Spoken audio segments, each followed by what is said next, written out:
You're listening to Potty Mouth Radio, the home of movies, music, television, and comedy. The following podcast contains spoilers and rude words. We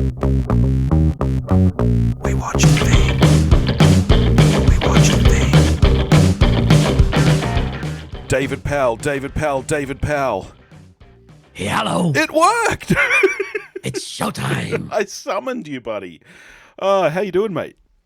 I'm good. That's because good. finally the bad run of shit at the cinema has ended. Look, I'm happy. Don't for you say that no you, yet. I'm happy. Don't for you that you fucking feel that ruin my way, fun. We'll talk because that's what we're here to do. We watch a thing. We watch a thing and we talk about it. And this is going to be an interesting one because we're talking old. We're talking new. I finally, for the first time in my life, saw 1989's Beetlejuice. Yeah, but tell the 1988. Firstly, Yep. tell the people when you watched it, just chronologically. Okay, all right. So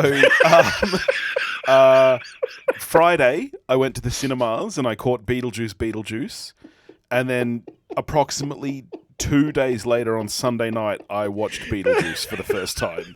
So I was going to ask, what order actually should we review these in? I think we should review them. Oh fuck! Oh no, we have to do the first. We have to do the original first. I think. Okay, all right. Well, look. You tell me. All I'll say is that if we review the original first, it is going to give away my thoughts on the sequel, which I'm happy to do. So it's going to be a mishmash of both if we do it that way. So let's just hop into it. I'm expecting you to break my heart this evening. All right. Beetlejuice. I got to it Friday. I wasn't super pumped, but I was like, I got to see this. And, I like to do this sometimes. I like to watch a sequel, especially a Lego sequel like this. This is it's a bizarre thing to do. We're talking, 35, what 36 the fuck is a Lego sequel? I mean, a sequel that is... it's a legacy sequel. A sequel that comes out so long after the original Right, movie okay. So it's just about how much later it is. Exactly. Because narratively, it's a direct sequel. If it was released 2 years after the original, it'd just be a sequel, yeah? I guess, yeah. But here we are, fucking 36 years later. I sometimes, especially with movies like this, I like to go in cold not having seen the original because I think that a Lego sequel in particular needs to be able to stand on its own. I did it with Top Gun Maverick, and that is a movie that is so much better than the original that and it stands completely alone, regardless of whether you've seen Top Gun is I kind of lump in with Ghostbusters and Footloose and a few other things. They're good movies. Yeah. But they're movies that are so coloured by nostalgia for my generation. Yeah. That, I mean, we're the fuckers that go around saying 1984 was the best year for movies because we had this enormous list of things. And it's just a list of things that people have heard of. I mean, let me ask, though, you don't think that that's the case for Beetlejuice? I adore Beetlejuice. Okay. I think, and I'm sure we'll get to it over the course of this episode. Yeah. Just Burton in general. I really like Burton's aesthetic. Okay. That's not to say all his films are great. There are definitely some down notes, but unlike you, I think that there are far more up notes than down notes.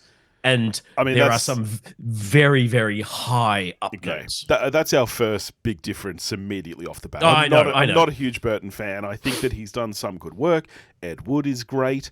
I think that conceptually, like Nightmare Before Christmas is a lot of fun. He had nothing to do with the actual production of it, but he came up with the story, and that's a fun story. And it's I mean, his fingerprints are all over it. Let's face it. That and Corpse Bride were.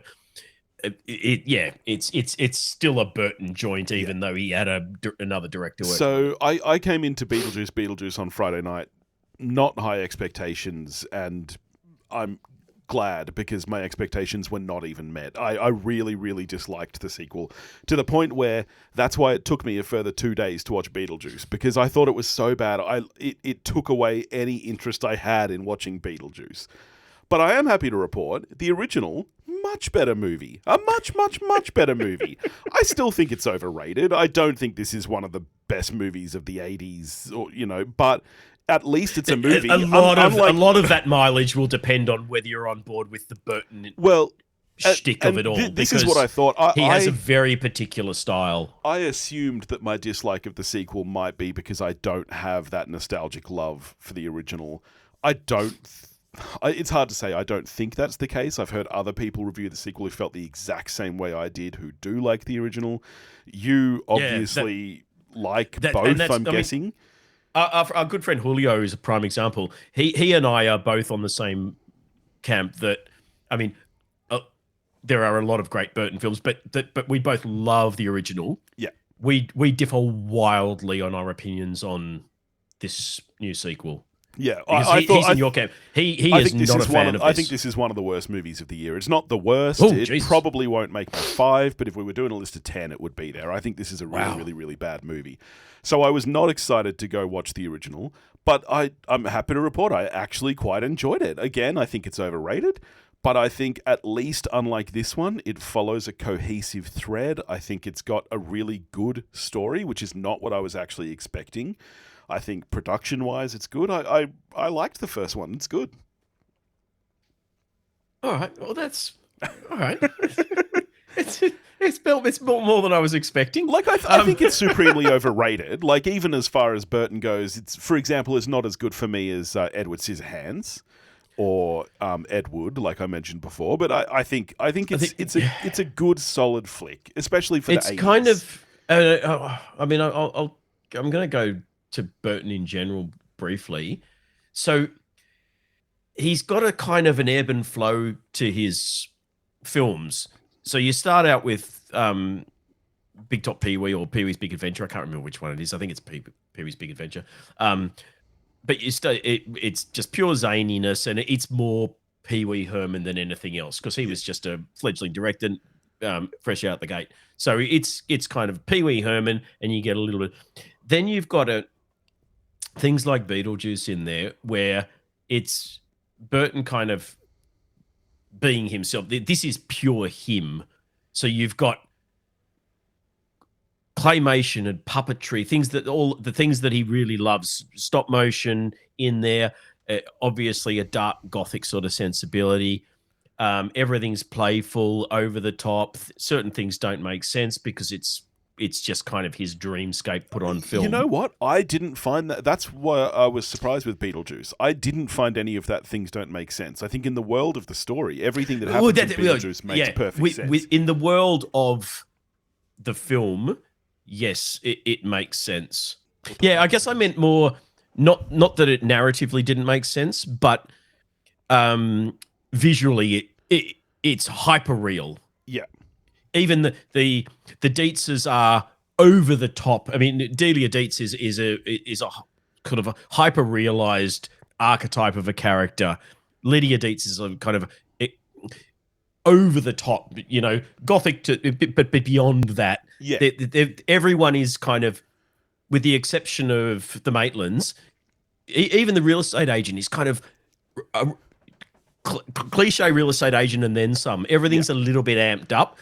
Which I mean makes the Maitlands seem more normal, which I guess is the intent. You just brought up one of my biggest issues with Beetlejuice. I had no idea that Alec Baldwin and Gina Davis were in Beetlejuice. You only ever hear of it as like a Michael Keaton, Winona Ryder film. The Maitlands are the story in Beetlejuice. Yeah, they are your main characters. They are the main characters. They are the story. Beetlejuice doesn't have a story. It does not have a cohesive A-plot. It's got so many different ideas that are completely undercooked and just thrown together, and I don't think a single beat of it works. I just don't. For me, I can't believe how wildly we differ on this. For me, none of it works. Beetlejuice is not... At one point, Jenna Ortega says, the afterlife is so random. And all I could think is, yes, that is the perfect summary of this film. It feels like a fucking Family Guy episode. There is not a story in this film. It's just a collection of scenes, and it's like, look how random and zany this is. And it's bullshit. Whereas the first Beetlejuice actually follows a story. You have, you really follow the Maitlands as that through line, and everything else is kind of superfluous. Beetlejuice himself is in that movie for like 14 fucking minutes. Like, even the whole subplot with him wanting to marry Winona Ryder is the last 4 minutes of that film. It is not. It is. It is, because I watched it on Sunday. It is. Yes. All right. I'm gonna ask one question, and it's probably impossible to answer because you can't go and do it the other way. But one of the reasons that I really like the sequel, not as much as the original, but we'll get to scores later, but I really enjoyed my time with it. That film, I don't think can be watched if you haven't watched the original. That's why I thought it was so. 100% it can.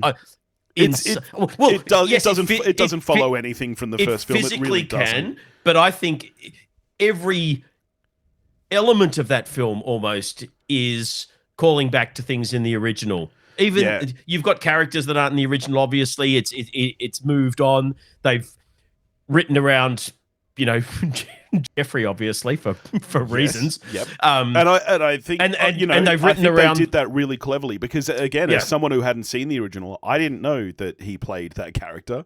I had no idea. I just thought that was a bit of fun, that he was, this half-bitten, but. So I think that in hindsight, that was quite clever. I mean, one of the few things that I maybe didn't like quite as much is that he was quite prominent through the whole film, and I think it was almost over the top. I think write him out, he's dead, that's why he's not in it, but we don't need to constantly flash back to Jeffrey Jones' face on the grave, and we don't need to have him as as prominent a character, with the half-bitten shark, whatever. I thought it was maybe they took it too far, but it was cleverly done. I think they wrote the Maitlands out cleverly. It had to happen. They couldn't be in this film. Why not? Well, Burton is anti-de-aging. Good. Most people should be. It's terrible. They're ghosts. They can't. They wouldn't have aged. Gina Davis. We've seen Gina Davis in films recently. She cannot play the same character she did in the original Beetlejuice. Neither can Alec Baldwin. I think there's fun ways they could have. And neither of them wanted to be in it for that very reason. They said we can't play those neither characters. Of them wanted to be in it because they probably could tell. They don't could smell the shit on their shoes from a mile away. Stop it. I know Paul's had an issue with Beetlejuice not being prominent enough in the sequel for a film called Beetlejuice. Honestly, I was fine with that because, like I said, in the first one, he's barely there anyway. But he is not the main character in either film, and he shouldn't be the main character. He should be. Fuck off! Michael Keaton fucking sucks as Beetlejuice. Oh my God! This is Michael Keaton's worst fucking role. Honestly, he's much better in the sequel than he is in the original. He is by far the worst thing about the original. He fucking sucks. Career-defining role, but whatever. It's so not. I was expecting that. Everyone fucking raves about Michael Keaton in Beetlejuice. He is amazing in this role. I think that Michael Keaton is great. I love Michael Keaton. I'm not slagging off Michael Keaton. This is a shit fucking role, and it's a shit performance in the first one. He's much better in the second one. But the first one, like, I hate him. I hate him so much. I don't even know how to talk about this film now. Honestly, like so much of both of these films just doesn't work for me. Again, the first one I actually liked a lot more than I was expecting, especially after seeing the second one. As someone who went into the second one without seeing the first, I just want to say that I absolutely think you can watch Beetlejuice without having seen the first. There is no through line there at all. Any through line there is very easily explained. You're not confused about the afterlife. You're not confused about the handbook or anything like that. That's all covered. That makes... But I don't think you appreciate the stuff that's gone into the writing of the second one without watching the first. No, I'm not saying you didn't get it. I'm saying it wouldn't. I believe it cannot resonate with you, and maybe all right. So I think part of it is yes, the nostalgia glasses thing. If you watch the original at the right point, and I'm not putting this in the same camp as things like Top Gun, where you think they are better than they were. Yeah. I just think your appreciation grows with things that you see at certain points in your life. 100%. Yeah. And I have a fondness for Top Gun and I have a fondness for Ghostbusters, but I recognize that they're good films. They're not great. I have a love for Beetlejuice, and I think it is a great film. I find that wild because I got to be honest. After seeing it for the first time on Sunday, that's nostalgia, Dave. But it's not. I can differentiate the two. Yes, there's some nostalgia in there, but I don't think it's blinding me. I just think his shtick resonates with me in a way that it doesn't with him. And he is one of the greatest examples of someone's style really impacting how good you think their work is. Because, and we'll get to it, I'm going to guess which Burton films you think are his better ones, and I bet you I'm right, because I reckon this is the reason for it. It's to do, and David Lynch is another one. I could do that with Paul Prozula. I could tell you which films he thinks are at least 2.5 out of 5, and which one, all the ones he thinks are 0. But I think having watched Beetlejuice at a certain kind of age and had my love for it grow over the years and then grow again when all my kids fell in love with it and we started watching it on repeat with them. There are so many things in the sequel that I pick up on at an emotional level calling back, which I mean, particularly because you hadn't seen the original when you saw it, but even in hindsight, having seen the original, I just don't think they'd resonate because you haven't got 30 fucking years of accumulated love for the minutiae of the original film. Yeah, and that's no fault of yours or anyone else's. You just brought up another, like one of my other huge issues with the sequel. You just spoke about watching Beetlejuice with your kids. How old were they when you started doing that? Oh, I think Leah watched it about 5. Yeah, Beetlejuice is a kid's movie. Like, having watched it on Sunday night, I wasn't 5 when I watched it. No, but it's a family movie. It's a 17 or 18. It's a kid to family movie. Beetlejuice, it's purely there for nostalgia. That is not the same target audience. It is targeting people your age now. Like, I was watching Beetlejuice going, who the fuck is this movie for? Because it is it's so silly and childlike and just full of random throwaway gags.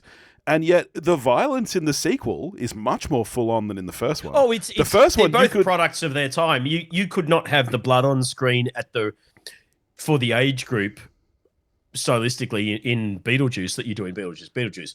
It's a different era, having some of the more overt, I mean, practical effects are obviously better now, but it's a different era. This is the era of fucking Walking Dead and Game of Thrones and, network TV has blood galore and all the rest of it. So but that's what I mean. Game of Thrones isn't a child to family audience like the original Beetlejuice is. Game of Thrones wouldn't have been on air in 1988 for adults. The whole viewing audience. You definitely had movies. I mean, you've seen Excalibur, right? Like that's. Yeah, but that wasn't a TV show that was readily available for everyone. That was. But Beetlejuice isn't a TV show. Film. No, I'm saying society in general has moved. Game of Thrones is a TV show that anyone can watch at home. Yeah. That is R-rated level sex and violence. Yeah. And a 5-year-old can watch it if they've got the remote and mum and dad aren't watching. Yeah. Look.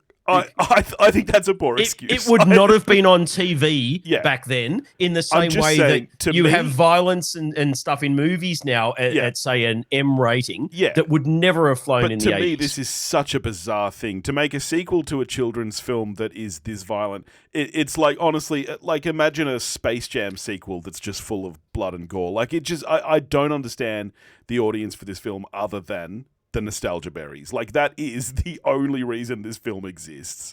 I don't think it's the only reason. I think it is the primary target audience, but I don't think it's the only audience. I do think, and I'll come back to you in a week because I think you said literally minutes ago that it is the only audience. You said that without 30 years of having watched Beetlejuice and loved Beetlejuice, this one won't resonate. I was comparing me to you. I guarantee you, and I'll come back to you in a week when they're back from camp because they're all gagging to see it.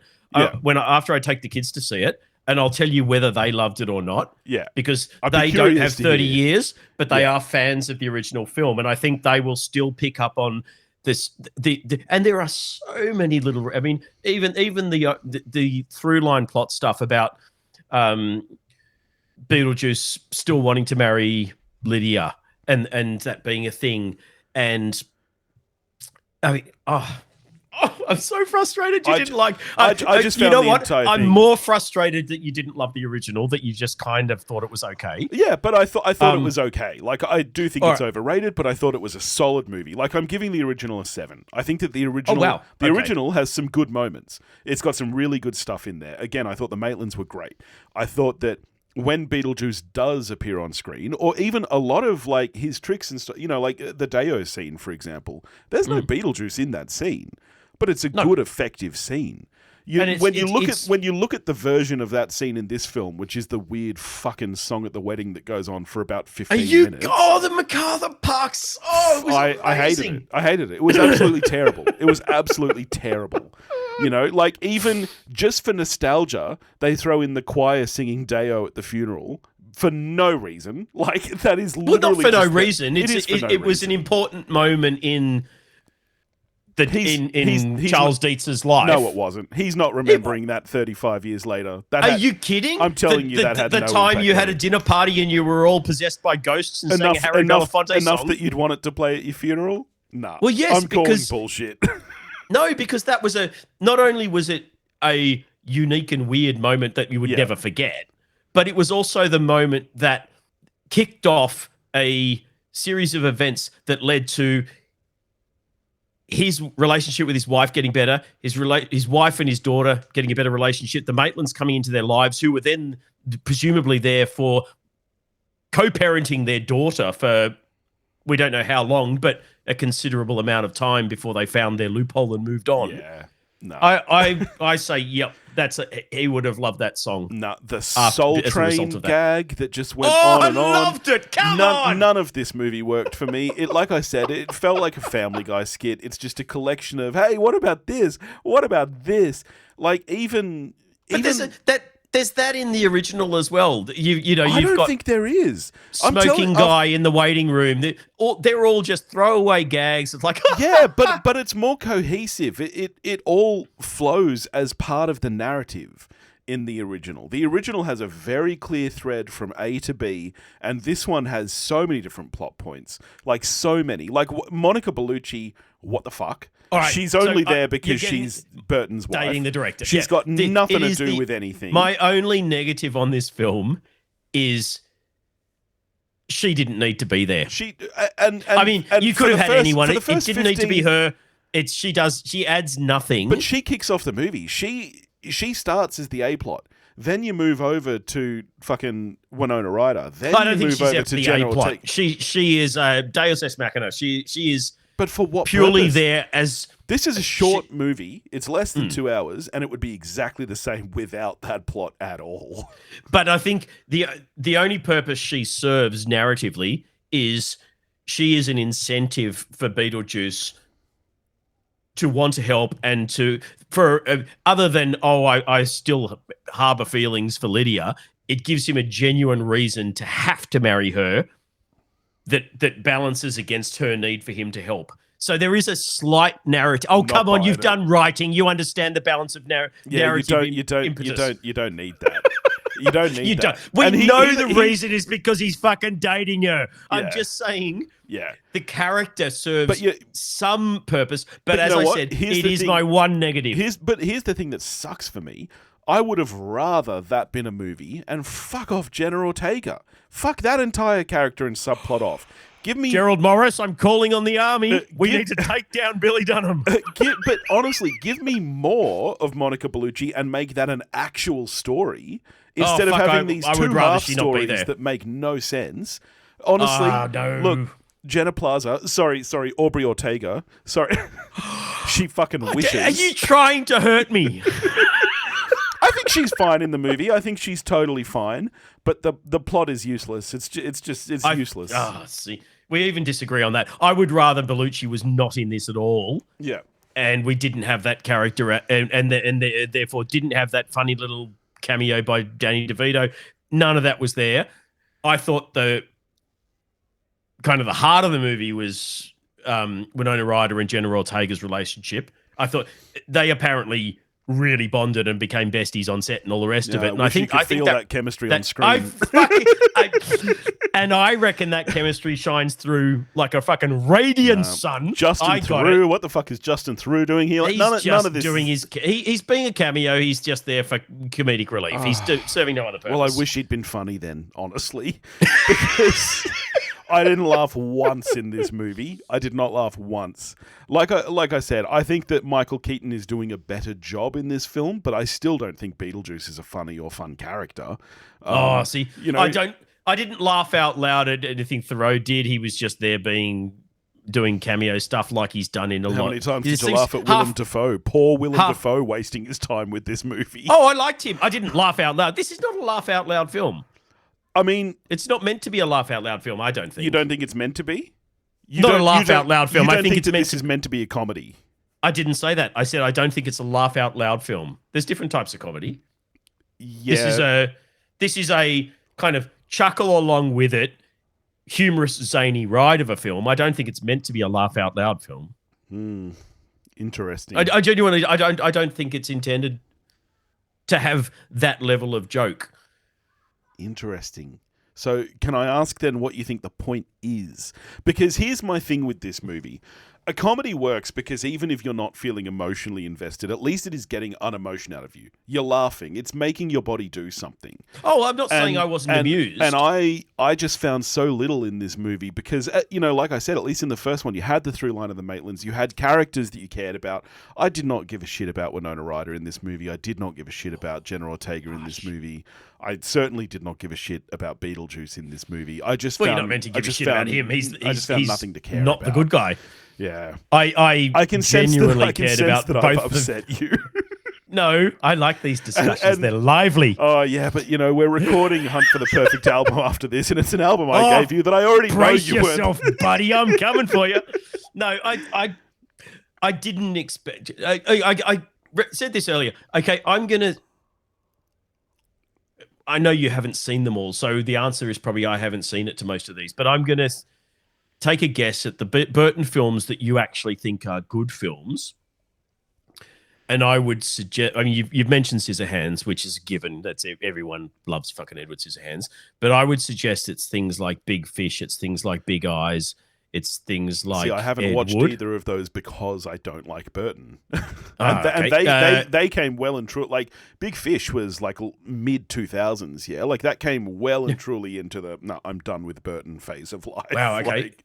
You've seen Ed Wood? Yes, and I like Ed Wood a lot. The much better. My Name is Dolomite or whatever the fuck it was called. Yeah. I mean, seriously, that film would not exist. And I can't believe no fucking reviewer referenced the fact it's the same fucking movie. Yeah. It's just not as good.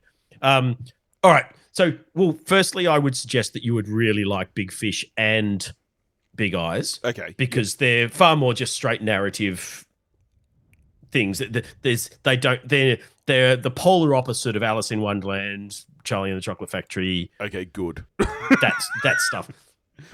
Charlie and the Chocolate Factory, I have a fondness for, but it's nowhere near as good as the original, and it's kind of the Burtonism is turned up too high, and it doesn't have any of the heart that it should have, etc. I recognize all of that.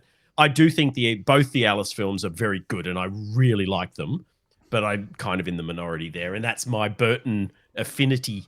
That's where it sort of comes through. Is I think they are genuinely touching films. I don't think they're over the top. Most reviewers think that they're just fucking Burton bukkake sprayed all over the screen with no restraint whatsoever. But I think with those films it works. Charlie and the Chocolate Factory, I don't think it does. See, here's the thing. I think that the original Beetlejuice is really not Burton bukkake all over the screen. Well, no, because I think that Scissorhands... It's his first... Well...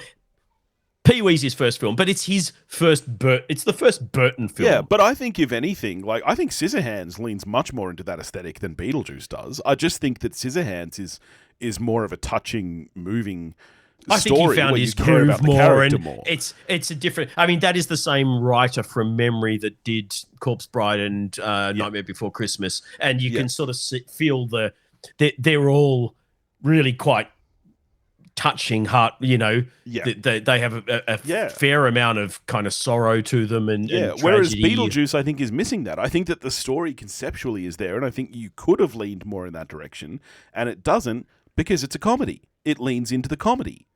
That one actually does make you laugh.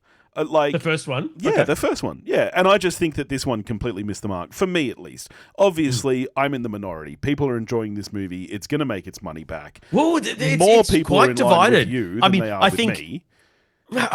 It depends on who you're looking at. I think general audience, it's floating around, what, a 6.5 or something on IMDb. See, it's doing okay. I think that's too high, personally. Oh, of course you do. I'm bracing myself for all of your scores. No, I think it's hovering. It's kind of evened out around that sort of level. Yeah. I think at the more, it sounds arrogant to say critical end, but I'm talking about, you know, our friends, people, other reviewers on Letterboxd, but that sort of end of town seem to be a lot harsher on it. I mean, Paul obviously hates life and all things that have joy in them. But Julio, who I expected would be really high on this because he's like a 4.5 out of 5 on Beetlejuice. What did he give it? Like 2.5 out of 5 or something? Yeah. It was horrendously harsh and horrible, and I took him to task. But general public, I think, you know, maybe they're all big nostalgic softcocks like me who are just floating through life in a big nostalgic bubble, and we just see happiness in all things. Well, all right, let's get to it then. I don't want to break your heart. Like I said, the original I'm a 7 on. I think the original is a good movie, not a great movie, but a good movie. This one I'm giving a 3. I think that there are double what I thought you were giving it. There are well, like I said, it's not going to be in my top 5 worst of the year. If we were doing 10, I think it would have a shot at getting in there. But like, I think that there are some things about the movie that work enough for me. Like I said, I think that most of the plots don't work, and I don't care about the characters. But I think, you know, the production is nice. I like the incorporation of stop motion that, you know... See, that's one thing I thought, surely Billy's going to like this, is the fact that it hasn't resorted to becoming a CG fest. It's still all practical and puppetry and stop motion. It's not all practical. Oh, fuck, I know backgrounds and shit. And wank. There is a bunch of CG in this movie, but I do think that it's a nice looking movie. They said no to de-aging, which is always the right thing to say. Well, and it's easy to do that with the Beetlejuice sandworms the still makeup. feel like claymation, even if they're CG now for cost reasons. It still feels they haven't changed the design of this stuff. It's just technology's moved on, and you know they can do things better. But 100%. When the waiting room is still feels like it's all practical, even if it's not. Sandworms still feel like claymation, so the aesthetic didn't change, which I really appreciated. Yep. So I'm a 3. Ouch. Okay. Now the correct scores for people keeping count at home. The original Beetlejuice is, of course, a 9 out of 10, and Beetlejuice is an 8 out of 10 because it's not quite as good, but it's still one of the most enjoyable times I've had in a cinema so far this year, and will be in my top 10 of the year. That does baffle me slightly. So. I expected to be around a 5 or 6. I expected the nostalgia to carry me through, but I expected to be disappointed. And the whole way through the film, with the exception of Bellucci, which I was sort of sitting there going, "Oh, dude, I know you're fucking banging Bellucci, but seriously," the whole way through it, I was going, I'm glad they waited. I'm glad the 5 or 6 different iterations that were going to happen since 2 years after the original, all the way through. Yeah. I'm glad none of them happened. The ideas were all shit. One of them was Beetlejuice in fucking Hawaii. One of them was Beetlejuice in the West. Though I'm glad none of that shit happened because I really like this. Okay. I'm glad that you like it. Like, I'm glad that you like it. And I don't expect other people to feel the same way I do. Like I said, I'd never seen the original until 2 days after I saw the sequel. Like, this movie, it wasn't made for me. So I was never going to be anywhere near as high on it as you were. So I'm really glad that you did like it. And I hope that other people get the same level of enjoyment out of it as you do. So I don't want to yuck anyone's yum. I'll report back what the kids think because they're pretty critical. Yeah, I'll be curious to hear. they're not shy about saying when they think a sequel sucks. I mean, Frozen 2 did not get rousing reviews. So, we'll see. Nice. I know I'll probably take them next weekend when they're back from camp. Yeah. Well, of course, we are getting towards the spooky season, so next week we are getting to Speak No Evil, which I am Psycho McAvoy, really looking forward to. Which is the best kind of McAvoy, I think. Yeah, I'm keen for this one. The trailers I've seen look really good. So very, very good, yeah. In the meantime, if you want to get in touch with us, you can do that at pottymouthradio.com or hit us up on the Facebook listener community. And we'll catch you next week. See ya.